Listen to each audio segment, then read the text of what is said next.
फुंबिलिनि रादाबाव नोंथांमोनखौ बरायग्रोनाय जाबाय। दिनै मंगलबार आगस्ट दाननि 23 अक्ट', भाद्र दाननि 6 अक्ट', एकादशी अखाफोर। दिनैनि मोननैसो गाहाय रादाबफोरा जाबाय भारतआव बावैसो 5 बोसोर बैसोनि गाहायनि खुदियाफोरनाव 82निख्रुइ बांसिन टमेट' फ्लुनि केसफोर मोननाय जादों। मख'जाथाव दि जाय समाव कभिड-19नि ब्रैथि दोहौआ सोलिबाय थानाय समावनो सिनाय मोनै भाइरासनि गाग्लोबनायखौ होबथानो थाखाय उफ्रा राहा लानो गोनां जादों भारतआ। दुलाराय आसाम NPS मावफारि आफादा मैया गोदानै लाबोनाय पेन्सन आसनि एबा बिथांखिखौ गारनानै गोजाम पेन्सन आसनिखौनो बाहायफिननो दाबि खालामनानै सोमावसारदों। मिरुनि पर्ट शिपिं आरो वाटारवेनि मन्थ्रि बिथां सर्बानन्द सन'वाल बिथाङा मैया इराननि लेङाइ हादरगिरि महम्मद इरानिन तेहरानजों इन्ड'-इरानियान हादर गंनैनि गेजेराव बांसिन सोमोन्दो गायसननो लानाय थांखिखौ मावफुंनो खावलायो। ड्र'नफोरा मोनसे मोगथां दिहुनथाय। भारतआ रैखाथिनि नुजाथिनाय जेंनानि सायाव गावखौ थागथियारि खालामनायनि समा सफैबाय। BSF एबा बर्डार सिकिउरिटि फर्सजों हमजानाय बांलादेशआव दैथायनो लानाय मोसौफोरनि मोननाय केसफोरा खमायदों। आसाम सरकारा माद्रासा फोरोंगिरि मस्जिदनि इमामनि थिसनथायनि थाखाय SOP एबा स्टेन्डार्ड अपारेटिं प्रसिडिउर फोसावदों।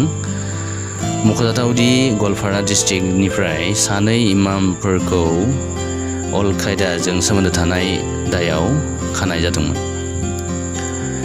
महाराष्ट्रआव गोदानै 1183 कर'ना भाइरास केसफोर मोननाय जादों। 1 थैबाय। एक्टिभ केसआ 11725 जाबाय। चाइनानि हाइटेक रिसार्च जाहाजा 6 साननि गेजेरजों थानानै बादाबादिनि उनाव श्रीलंकानि गाथोननिफ्राय थांफिनबाय। बिहाराव 4 सुबुङा बिस गोनां जौ लोंनानै थैबाय। 2 गुबुन सुबुंफ्रा फारसे मेगनफ्रा गाज्रि जाबाय। JNU एबा जवाहरलाल नेहरू इउनिभार्सिटियाव फरायसा आरो इउनिभार्सिटि स्टाफनि गेजेराव स्कलारशिपनि थाखाय दावराव-दावसि जानायनि जाहोनाव गोबाङानो जोखोम जानो गोनां जादों। रासियानि इउक्रेन गाग्लोबनायनिफ्राय दासिम खमैबो 9000 इउक्रेनियान आर्मिफोरा थैनो गोनां जाबाय। हादरावनो बानायनाय भारतनि एयारक्राफ्ट केरियार विक्रान्तखौ सेप्तेम्बर 2 हालागै नेभि बिफाननो गथायगोन।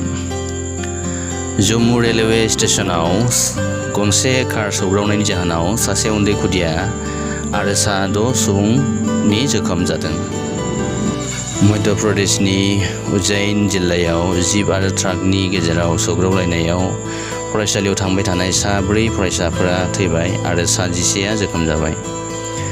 सासे सिनाय मोनै सुबुङा कमेडियान राजु श्रीवास्तवखौ देहा फाहामथाय होनाय ICU रुमाव हाबनानै राजा श्रीवास्तवजों सेलफि लादों। रैखाथिखौ बांहोनाय जाबाय।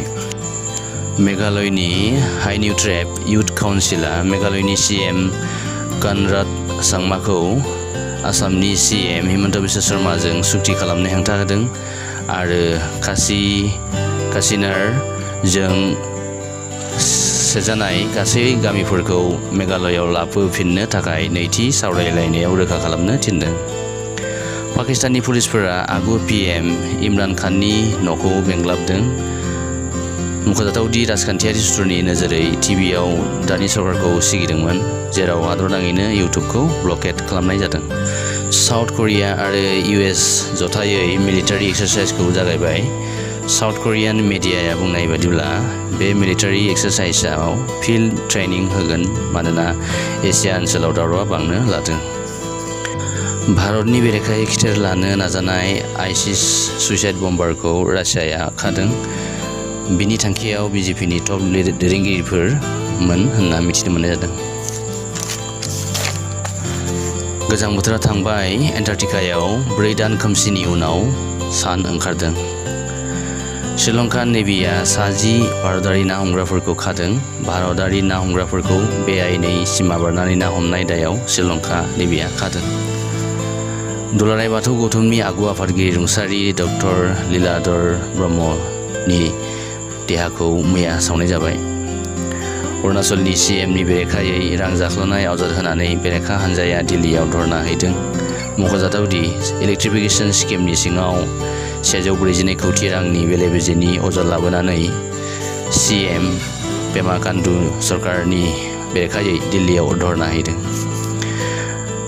टेरर सांग्रांथि होनायखौ नायनानै PM मदि बिथांनि बेरायहैनो नागिरनाय सिगां चंडीगढ़आव रैखाथिखौ गोरा खालामदों। भारतआ श्रीलंकानो 21,000 टन हासार गथायदों। मैया समबारखालि 21,000 टन हासारफोरखौ भारतनि नसुंसे हादर श्रीलंकानो आंखाल जेंनाखौ नायनानै लोगोथि आरो हेफाजाब होलायनाय थांखियै बेखौ हरनाय जायो। मिजोरामाव 80 गोदान COVID-19 केसफोर मोननाय जादों। 68K एबा 68,000 बिजाथिफोरखौ अग्निवीर थिसनथायनि थाखाय महाराष्ट्रनि रिक्रुटमेन्ट रेलीनि थाखाय रेजिस्टार मोननाय जादों। बे रेलीआ 11 सेप्तेम्बरसिम जागोन। आबुङै एन्टि-रेबिस भेक्सिन मोननाय केरेलानि सासे आइजोआ गोब्राब थासारिजों थैनो गोनां जादों। दिनैनि